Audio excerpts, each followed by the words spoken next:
Cavuto'S shocking list of left-wing violence covered up by media. Neil Cavuto isn't pulling any punches in terms of calling out the lying liberal media or the extreme levels of liberal violence that's plaguing America. The list of left-wing violence is getting longer by the day, and the fake news media continues to completely ignore it while simultaneously encouraging disenfranchised, quote, progressives to commit more brutal acts. Fox News' Neil Cavuto has had enough and is calling out the liars in the mainstream media who refuse to acknowledge the left's increasingly violent behavior. As the fake news media continues to urge viewers to attack President Trump and his supporters, they also refuse to mention the levels of extreme brutality which the left is responsible for.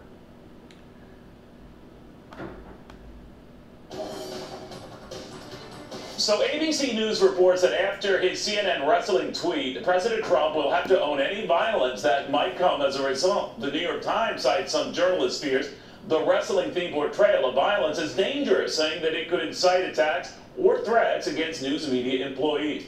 CNN itself says it is a sad day when the President of the United States encourages violence against reporters. But I guess it's really not a sad day when its former New Year's host, Kathy Griffin, holds up the President's bloody head. Not so sad there. Or when a Shakespeare-in-the-Park troupe murder Caesar-style President Trump look-alike. No, that's okay. Just like rioters at UC Berkeley turning violent to shut down a pro-Trump speech by Ann Coulter is okay. Only weeks after doing the same exact thing to protest another conservative speaker was deemed okay. Or turning over cars and lighting them on fire at the president's inauguration is okay.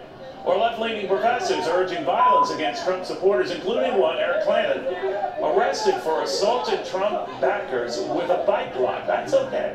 Or liberal actress Sarah Silverman calling for a coup. That's okay. Or actor Charlie Sheen calling for the president's death.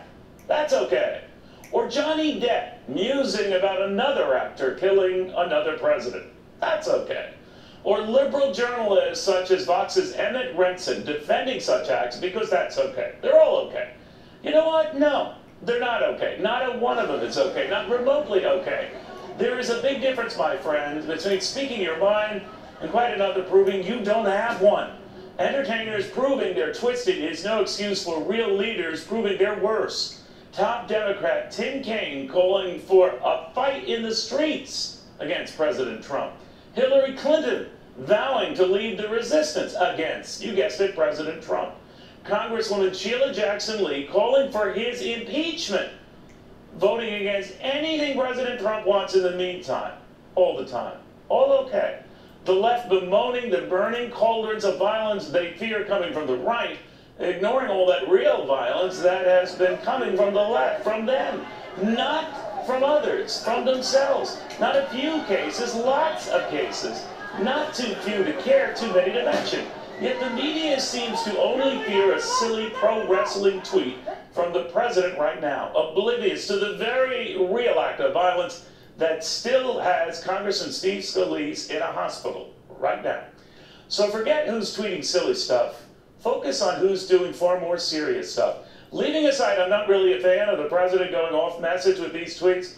Not that I'm against his tweeting, just against his tweeting things that do nothing to advance his agenda. But to say these tweeting distractions breed violence, that would be news. Ignoring the very real violence perpetrated by the left, that would be fake news. You know. Exactly, it would be fake news. Let us know what you think in the comments below, and thank you so much for watching.